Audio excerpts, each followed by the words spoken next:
right. Hello, and welcome. Happy Saturday to everybody. Welcome to Illustrating Worlds with Wendy and Richard Pini, creators of ElfQuest. Everybody's filing in, I can see. Yay. Okay, good. So a few points of order before we begin. Chat is now open. We'd love to hear where you're from. Maybe a favorite character, what you ate for breakfast, whatever you like. We can also, the Q&A box is also open. So if you want to ask questions regarding art and drawing, by all means, you can submit it through the Q&A box there at the bottom.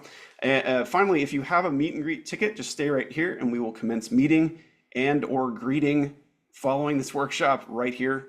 So just stick around. Yay, we see everybody coming in. Yep, Teldak, okay. Yep, okay. Saskatchewan, great. All right, we're gonna get right to Wendy and Richard here because you don't need to see me. You came to see the main event. So I'm gonna bring them in right now. Let's see, Wendy and Richard, are you with us? Arriving by wolf? How are we getting here? Let's go. There we go. Yay! Hey guys, We are here. We have arrived. you've Hi, made it. everybody. Well, so yeah, we've got people from around the world joining. Japan, we've got Man, Alaska, we've wow. got, Japan? yeah, there's so many. It's so, Saskatchewan, Minnesota, Plattsburgh. Konnichiwa. yeah, this is so cool. ElfQuest is such a globally appealing and sort of communal space to be in. So I'm excited to get into the drawing and ask a couple of questions. So yeah, make sure everybody, if you're here and you want to ask a question about drawing and art, please put it into the Q&A box because the chat will just be too much and we won't be able, it's a waterfall of love in there right now. So Wendy and Richard, how are you guys this afternoon? Oh, well, Oh, we are at last ready and happy to be here. We had about an hour of setting up, trying different Bluetooth devices, microphones, cameras, and so on and so forth. But Yep. fingers crossed. I Yeah. think we're going to be able to show people some great things. Oh, I'm so excited. So for those who are uninitiated somehow, which you have to be living under a rock, but why don't we start with the sort of the seminal question, which is what is ElfQuest? Why are we here? Oh, you're handing this one off to You me. start Yeah. and finish. The buck Okay, gets passed. the obligatory "What is ElfQuest?" Hmm. question. ElfQuest is a series of graphic novels that we began almost 50 years ago, which boggles my mind every time I say it out loud.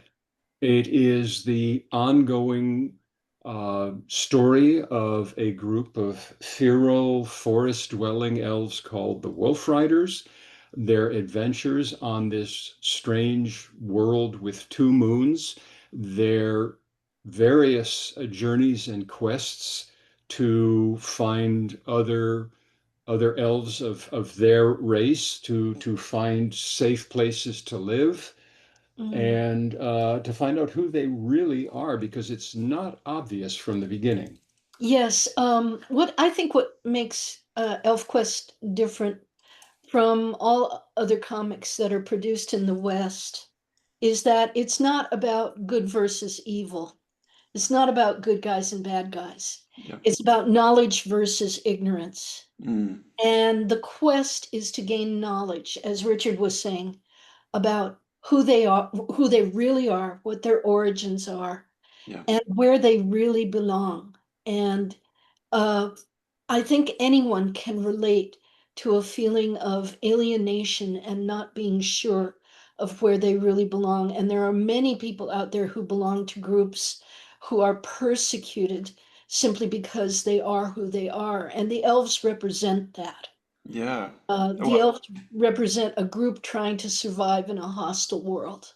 Yeah, and I think that's that sort of that truth, that sort of like distilled down truth is probably why one of the reasons, among many, including the art styles, of why it's the longest American manga in existence. I mean, you guys are legends, and we're all very appreciative of your time here today. Well, Oh, we thank you, we are John. we are proud of the fact that we are the longest running independent comics title in the Yeah. country. Mhm. And ElfQuest has been called the first American manga, Yeah. in large part because of Wendy's art style, which you're going to Hmm. be seeing a lot more of real soon now. Very exciting. And well, why don't we get into that then? So, Wendy, you started somewhere, and we're now here near 50 years later. And Yes. let's first discuss a little bit before we show. How would you say that art style's evolved? Obviously, the characters have also aged over time, but how has the style evolved for you? Well, I don't think of myself as an artist so much as a cartoonist. Mm, I loved cartoons ever since I was a very little toddler, and I had a talent for drawing, and I studied. I watched cartoons relentlessly and studied. I knew at a very early age that they were drawn by hand. I kind of understood how the process of animation worked from a very early age, and I thought I was going to grow up to be an animator. I thought that hmm was the career I was destined for.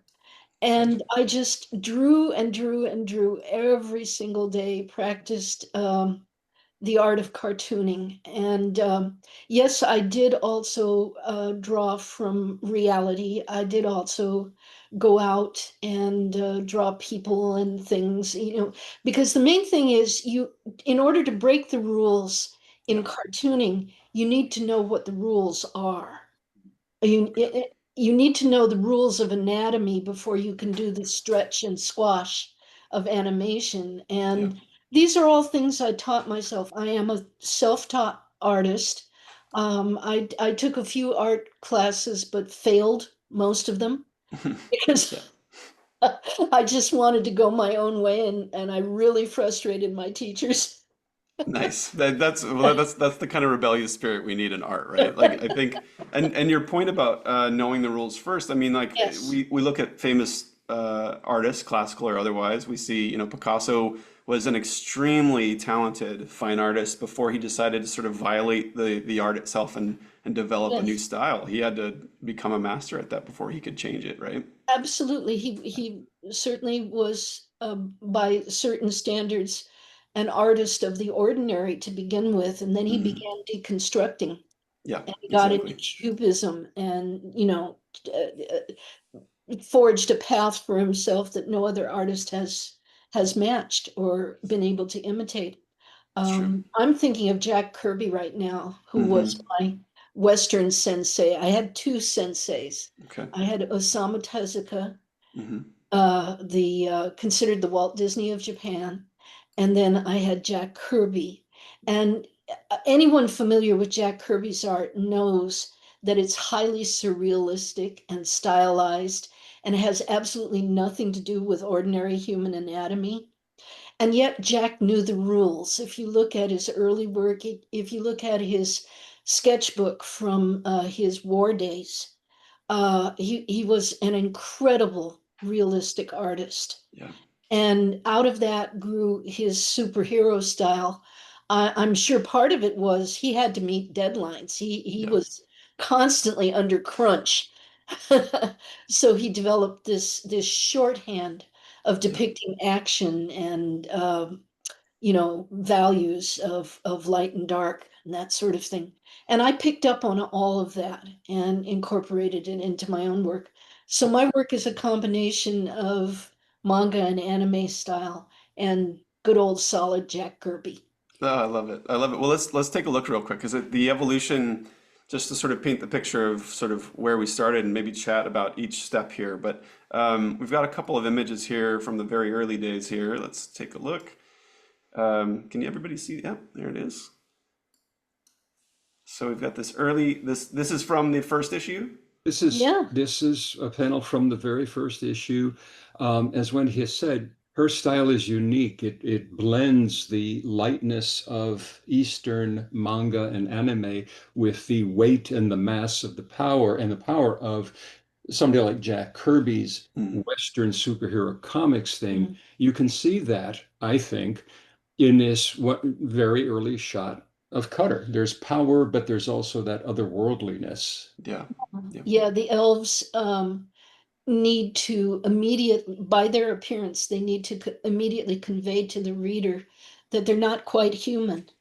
And Right. some of that is achieved by giving them the anime features, hmm the large eyes, and sort of the delicate bone structure. But at the Hmm. same time, this is Cutter. He's 60 pounds of pure muscle. And so Yeah. he's got a, 0% body Yeah. fat. yeah, Yeah, this guy, exactly. It's like I'm very jealous of the abs as always. It's always, yeah. And then so we've got this intermediate step here. So tell us about this era here. I call this is a Cutter from the Elves rock star era. They Hmm. all looked like an 80s hair band Yeah. back then. Yeah, a little elfly crew here. Yeah. Yeah, a much more edgy look, different clothing. Yeah, in the 80s and into the early 90s, I was going for an edgier, more sharply defined style, Hmm. um, less curves and more angles. And it was a lot of fun to use that style on Siege at Blue Mountain. Yeah. And so then moving forward here, tell us about this Oh, now in the present. well, this is the cover to Final Quest. And Hmm. Final Quest, I think, is Richard's and my finest hour, both artistically and storytelling wise. And we planned for it for 20 years. And the artwork was meant to reflect how the elves aged and yet didn't age, because in Cutter, you have an elf who is very long-lived. He was close to 1,000 years old by this point, Yeah. but wolf riders are mortal and do eventually age and die. And Hmm. on either side of him is Lita and Skywise. Skywise gave up his drop of wolf blood so he could be immortal, and Lita always was immortal. Hmm. So, but at the same time, their faces had to reflect what they'd been through throughout the story Right. and show more maturity, more wisdom, more just the weight of experience had to show in all of these faces. And I think that got achieved successfully.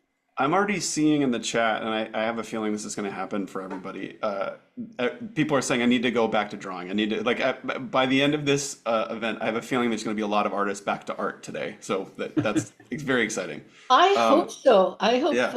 you can get excited about the Well, and also you're possibility. going to be sharing some tips too. I mean, we're going to see you draw. We can talk a little bit about tips. And we've got questions already coming in the Q&A about some art techniques and styles and things. So we'll get to that as well. But I mean, this is really exciting to dive into. I've only seen bits and pieces of you doing this before. So for you to take us through this is really special. So we appreciate that. Mm, What do you say we go to the studio? What do you why say? not? Okay. All right. So y'all are going to go to the studio. I'm going to sit here for a moment and just we're going to pull some questions up to you so that we can get to those as well. So I'll see you over there. All right. See you in a minute. All right. See you in a minute. Um,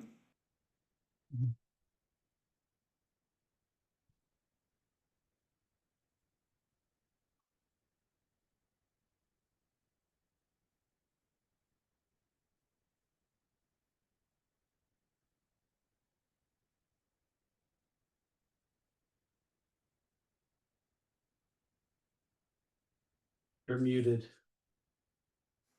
aha. Aha. In addition to muting their camera just now, I muted myself because I'm very thorough. I think I'm very thorough. I'm putting a link in the chat here for the final class of this year that we have, along with a couple of other goodies that are on sale now. We've done a few of these classes, these workshops, and they've been so fun and so informative, but also just a hoot. So I highly recommend the fantasy fashion workshop that we just did was just it was a stunning class. So if you haven't seen that yet, go do that. We also have book 3 and 4 up on the site now too. If you haven't purchased those, you can bundle the fourth book with the final class of this year, so you can go on and get that. And then yeah, use that Q&A box. I see questions are coming in now. Yep, amazing. How many artists do we have in the audience right now? If you want to raise your hand or just mention it in the chat here. Yay! Oh my God. Oh my God. We have so many artists. This is amazing. Guys, it's like like over a third of you.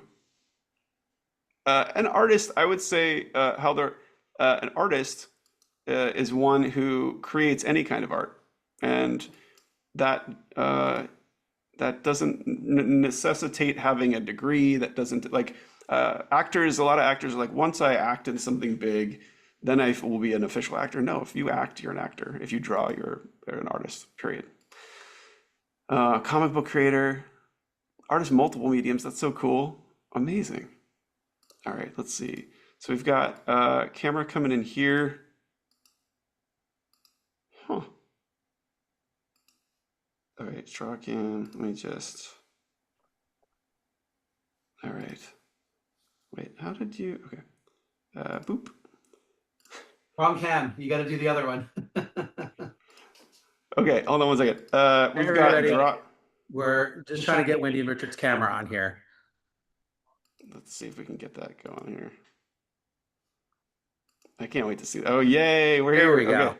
All right, I'm going to pop off here. All right, let me unmute. All right, Richard, are you with us? Hi, can you guys hear me? Yeah. Excellent. Can you see? Yes. Okay. Hi, everybody. Welcome to my drafting table. I don't spend a lot of time here these days because I'm highly involved lately in digital coloring. However, I do have all my art materials down here, and what I'm going to do today is just show you some very basic tips about how to draw the elves, since the subject is ElfQuest. And as you can see, I've already started a rough idea of, I bet you can recognize him, it's Pike. And I wanted to show you, you can see in the blue that we have two shapes here. We have a circle and we have an oval. And so I wanted to show you that in cartooning, you base characters on geometric shapes. And Pike is based on his head is round, and then the front part of his head, his cheeks, and his mouth and his nose are all within this oval. And this helps me to keep the proportions of his face, no matter at what angle he's turned, is always to remember those geometric shapes of the circle and the oval. I'm going to show you Cutter now, because Cutter is based on an entirely different geometry. He's got a square face, you know, like most heroes have a square jaw, they say. So Cutter is by no means not one of those. Now I'm going to show you how I divide the face proportionately. This is where his eyes will sit. This is where his nose will sit, and then his mouth will be in this area. But Cutter, when you draw him, you always have to remember that his jaw is very, very square.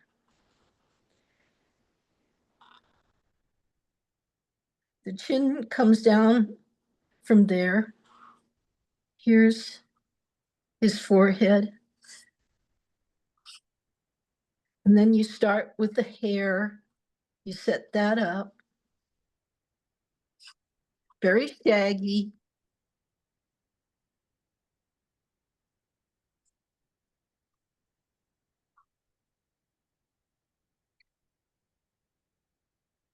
And unlike a human, an elf's ears reach almost to their lower lip.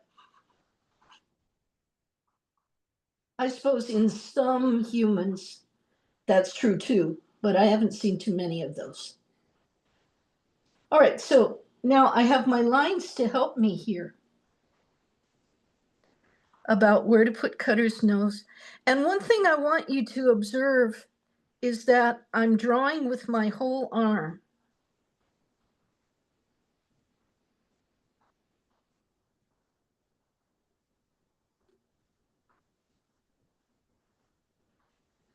I think if there is one thing that I would say to aspiring artists, it's be sure to start by drawing large. A mistake that is frequently made is to start with the details and then to work your way out into the larger parts of the drawing. But that's actually backwards. What you really should do is start large and work your way in. This will make your line very sure. It will sort of train your arm. Okay, now we'll give him some pretty hair. All right, so you guys can already see Cutter taking form here. Another thing that is kind of fun to talk about is something that Jim Henson discovered with the Muppets. It's called the magic triangle. The magic triangle goes from the pupil of the eye right down to the tip of the upper lip, right here.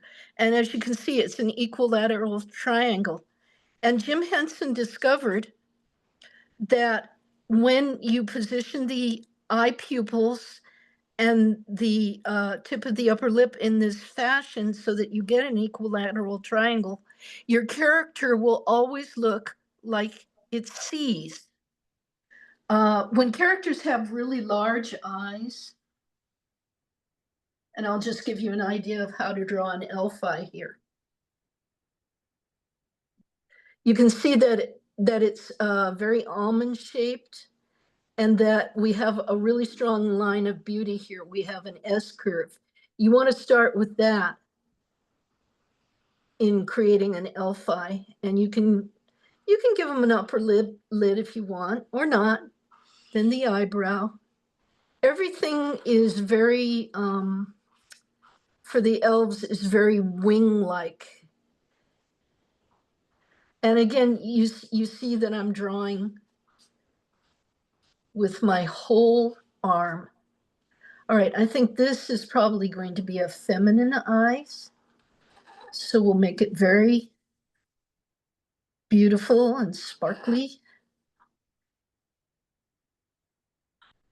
This is a trick I learned from studying anime and manga because, as you know, there's tremendous emphasis on the eyes in anime and manga.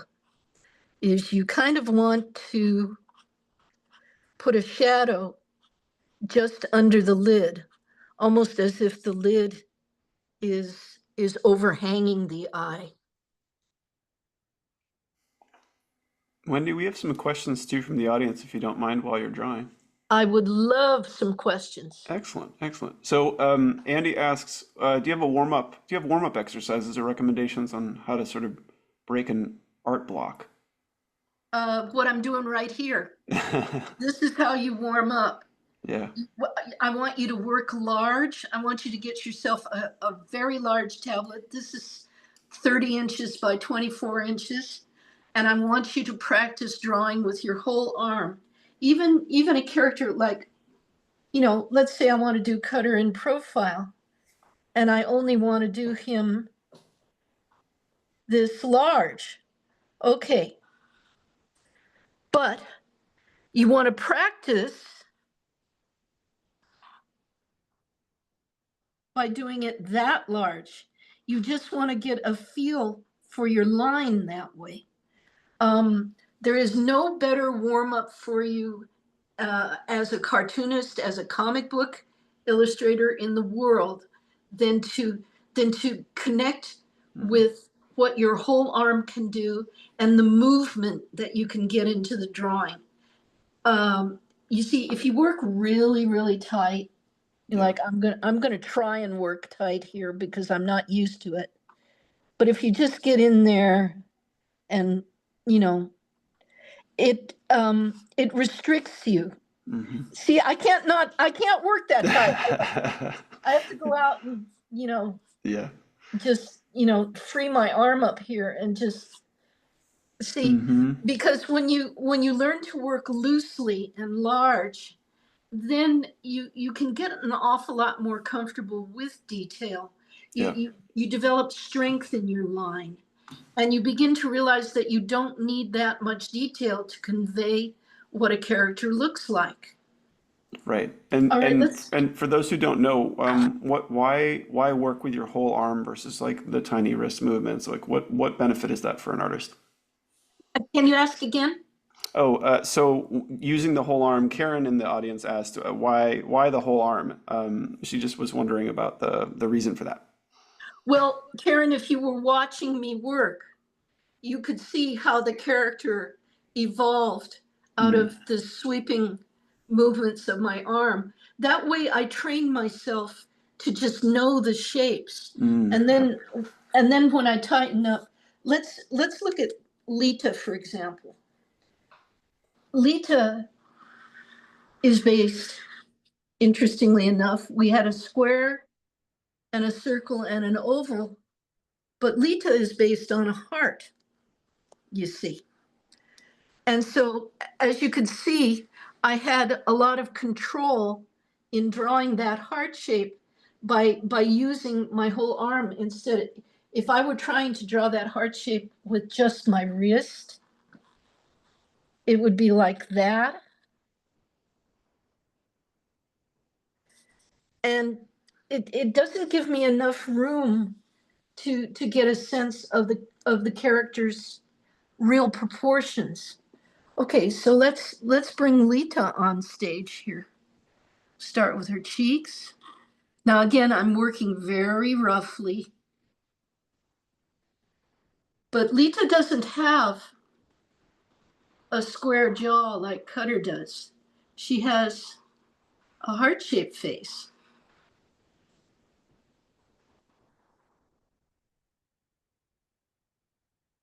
And again, the ears with their wing-like quality.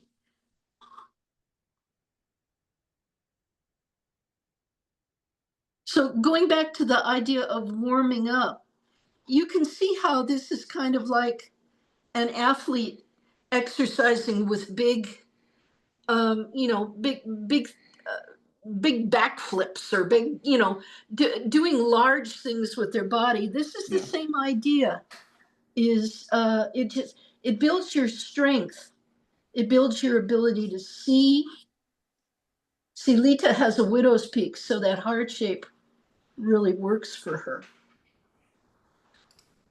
And then she has this wonderful poof of hair up here.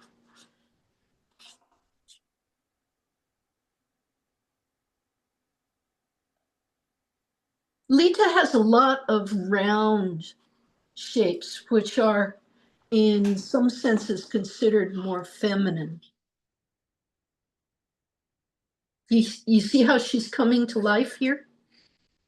It's so cool. It's so, and people are remarking like, of course her shape is a heart. That's amazing. Well, you see, that's why it's important to figure out, as you're designing a character, you want to figure out what geometric shapes best express that character. Yeah. See now you're looking at essentially the beginning of a silhouette of Lita. But if you want Rayak, you're going to get basically an upside down triangle. Little bit of a jawline, but mostly a triangle, little tiny bit squared off chin. Mm.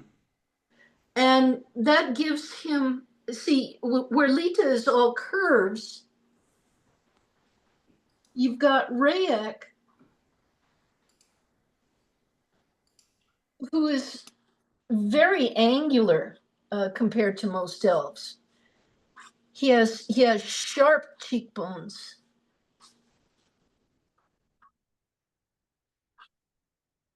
And again, just to help out, the positioning of the eyes the mouth, the nose. It's kind of in thirds. Right. But again, that's cartooning. That's not normal human proportions. Right. That's what there's a word for it. It's called neoteny.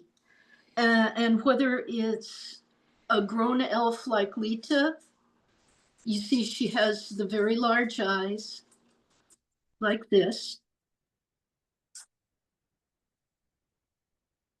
Bring that out a little more. But her proportions are neotenous, which means childlike. See, her face is from the eyes to the nose to the mouth is in thirds. And these are more the proportions of a child rather than an adult. Now, I've been doing this for 50 years, and this is absolutely just instinctual with me now. So it's kind of interesting to be explaining it to you. Yeah, the muscle memory of this must be really interesting. Like it, Oh, yeah. yeah. But you see her proportions, see how her face is oh, like a doll, like with great big eyes and a smaller mouth, smaller nose. Now see, Rayak, his eyes are more slanted than Lita's because he's, you know, you want to convey that he's kind of a powerful guy that you don't necessarily want to meet in a dark alley, you know. So you give him a more intimidating expression. And one of the ways that you can do an intimidating facial expression is to make sure that the character is looking up at you from under his eyebrows or her eyebrows. And I learned this from wolves, because this is what wolves do. Wolves see by holding their heads down and looking up at you from under their brows, and that makes them look very intimidating. Yeah. I think we human beings are wired to understand that that's the expression of a predator, someone you don't want to mess with. So when you have a really strong character that you want them to look threatening, you have them look at the audience or look at other characters from under their brows. Whereas with Lita, she's a very open, compassionate, gentle character. And so she's going to look at you straight on. Yeah. It's so cool. It's just the Yeah. placement, size, and sort of angle of the eyes is so you can see so much. We have a couple of questions or thoughts around balancing. Rihanna asks, do you have any tips on how to balance stylization and realism? She struggles with that. And something she admires about your work is how natural and real everyone looks, but while still being stylized. Well, that's my special style. I'm Yeah. a cartoonist, but there's a lot of realism in my style. And that's just something that I evolved over time. Yeah. So how you make the decision as to how much realism you want to add to your work depends on exactly who your characters are and what their personalities are like and what you want to convey to your audience. Think of Chuck Jones.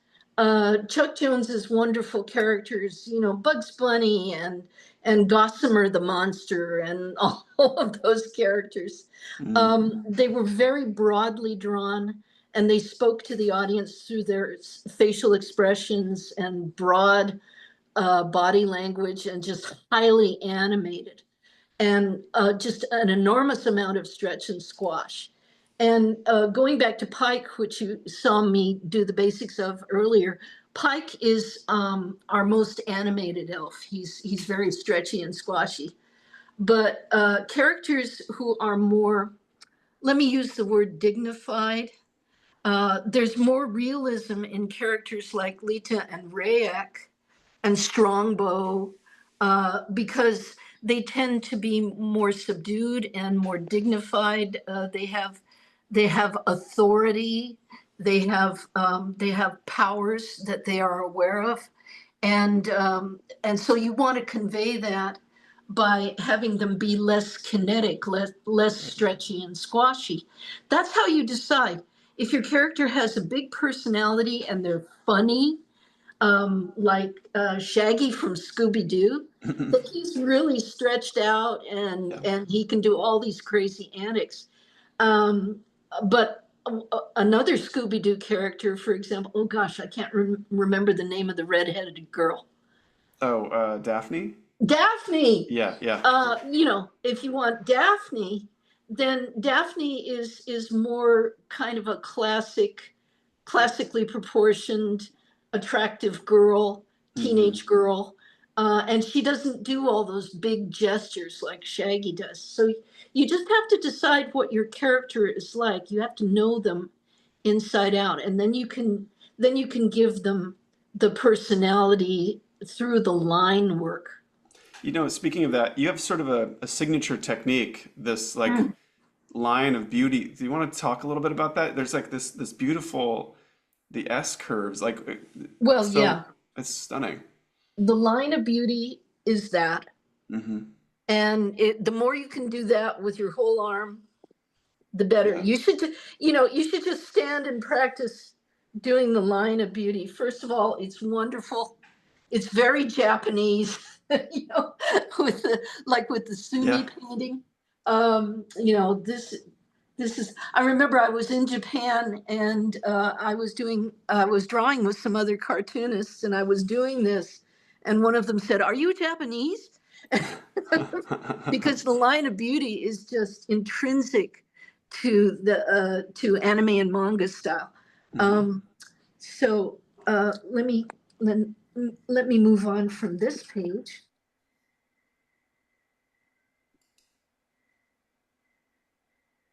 Because now we can get into the what you can do like with a full figure. All right, so one of our characters who best expresses the line of beauty in just her whole body is Tamaine. She is like our elf queen, classic elfin beauty, and just her hair. Her hair is just nuts, and I always have so much fun with her hair. But it's all S curves. Ah, the line looks a little shaky here because I'm leaning over too far. Speaking of that, Wendy, what, and I've seen this in a couple of questions here. Big differences between paper, obviously, an iPad or a digital side. What are the pros and cons, challenges, and ease of use advantages? Well, I'll talk to you about digital, just saying the number one word you can give to digital is forgiving, because you work in layers, and so if you make a mistake, all you do is go back through history and you just go back to the previous layer or a couple of layers, and you can get right back to where you before you made the mistake. Is there an app It's for My Life that way? Is that available anywhere? Wouldn't that be wonderful? It'd be nice. And one thing I want to show you about line of beauty, though, just going back to that for a minute, is one thing I use a lot is called contrapuntalism. And this has to do with the pose of a figure. Again, the S curve is expressed through the figure in how the figure stands. You see that idea? Rather than being straight, just a straight line that you could draw through this figure, you want to get a nice S curve into the figure.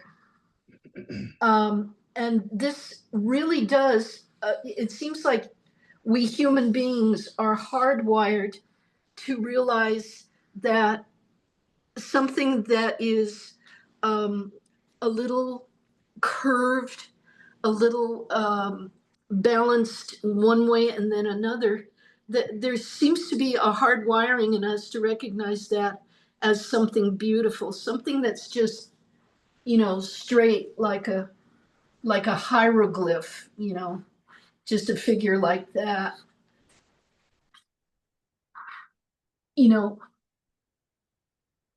We don't necessarily see beauty in that.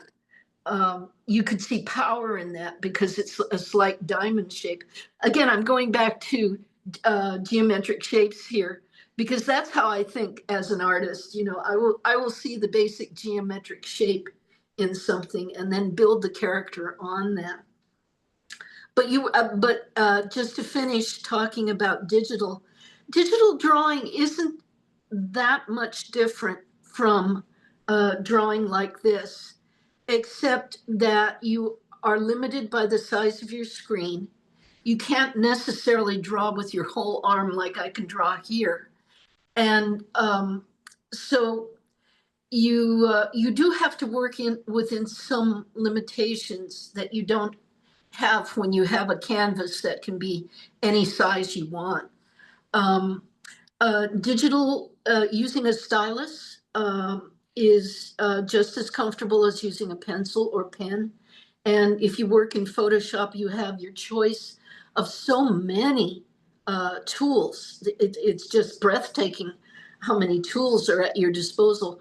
I don't personally use that many when I work digitally because I think that the more you can just get to the basic drawing and maybe some minor shading effects.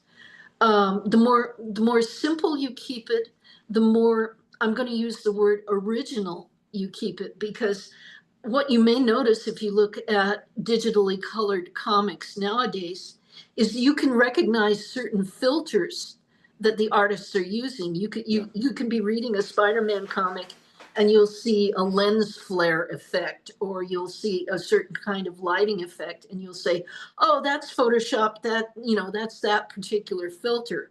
And to me, that kind of takes me out of the story because I'm looking at the technique and knowing what the filters are rather than reading the story. So I don't use that much special effects that Photoshop has to offer. That may make me a bit of a Luddite, but that's the way I do it. That's amazing. And let's talk a little bit about color versus black and white. I mean, obviously they're very different, and shading is different, but where do you how do you approach each of those? Is there a different sort of mindset? Is there a different process? Well, of course. I mean, think about it. If you know your piece is eventually going to come to color, then you are not going to let your black shading, your black line work overpower the drawing and get too heavy, because you know that you're going to be using color to finish the drawing and to finish the effect that you want the drawing to have. Again, now cartooning is really basically just outlines of geometric shapes and a lot of movement. And if you know that your cartoon is going to be in color, you might simply want to fill it in as if it were an animation cell with just nice flat colors. If you know your drawing, if you know that you're going to want your drawing to look very rendered and very three-dimensional, then you want to be careful about the balance of your outlines versus how you're going to use your color and how you're going to do your highlights and shadows. Right. You really want to give that a lot of thought. Yeah, and I think, there's a lot of discussion in the chat right now about the various apps, so like Procreate and Yes. different tablets. Do you have, I know both, digital and in real life, art stores are a little intimidating. There's so many materials. Do you have favorite materials in both digital and in the sort of physical? Well, when it comes to digital, I work in Photoshop. And I have all these years, and I have found it to do everything I would like it to do. And I don't know even a tenth of all the bells and whistles that Photoshop has. Yeah. I just have certain favorite tools that I use, and I have taught myself how to get exactly the effect that I want. I like my, and I'm going to put it in quotes, inking that I do digitally to look as if I had inked it with a brush on Right. paper. Do you ink before or after you do you ink before you color or after? Oh, goodness. In the case of ElfQuest, I do a very rough uh, sketching in of shapes, Hmm. and I will put that on a layer and call that my pencil. Got it. And I'll do that in a very light tone of gray or blue. Then over that, because I've been working with these characters for 50 years, it's so easy for me to just take the basic geometric shapes of a character and just go directly to full inking. And I will use different size pens and brushes. Again, all of these are in quotes because these are Photoshop tools, um, to achieve the width and heaviness of line that I want. But Yeah. I will most certainly, now, let me talk about self-lining. If we're going to talk digital, one of the wonderful things that you can do digitally is something called self-lining, which is instead of a black outline, you can do various things in order to have, say you have a flesh tone, which is kind of a peachy color, and you maybe would rather have that outlined in brown rather than black. Yeah. Well, you can take a black and white drawing, and you can put that through a couple of processes in Photoshop, and the outline will come out brown. Hmm. There's several techniques you can use, but that's called self-lining because instead of the black inking, you have colored outlining like Disney used to use in films like Bambi and Peter Pan in the early days. They would do self-lining in different colors using gouache.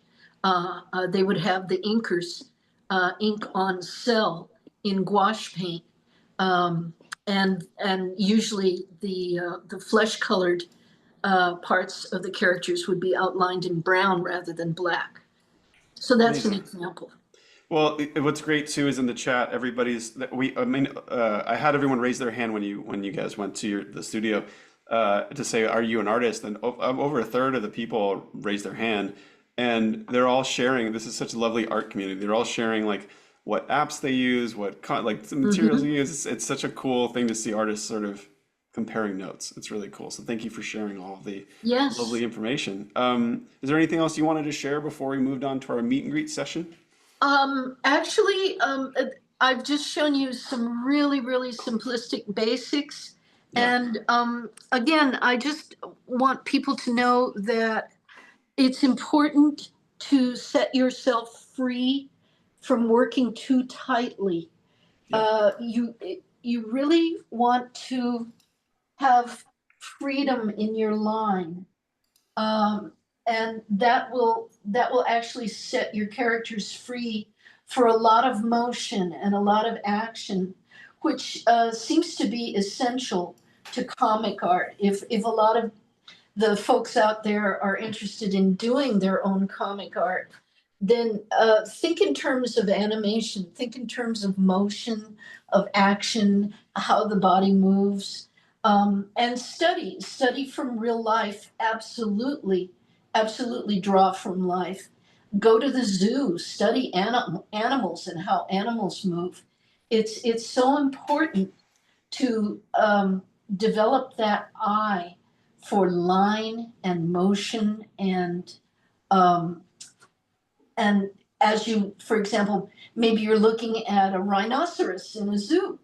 Well, look at the rhinoceros, but then look at the geometric shapes that are in that animal's body structure, because knowing those shapes is going to help you draw, and it's going to help you uh, create the three dimensionality that you want to see in your drawings, because even though a cartoon is just outlines, it must give you the illusion of three-dimensionality with perspective and bulk and weight. It's all very important. Well, it's such a beautiful style, Wendy, and to see you sort of that the motion that you do it with. We had a couple of comments of just how like smooth and relaxed, and a lot of people get tight when they draw or they paint. Yes. And it's just a great reminder. So thank you so much. Yes.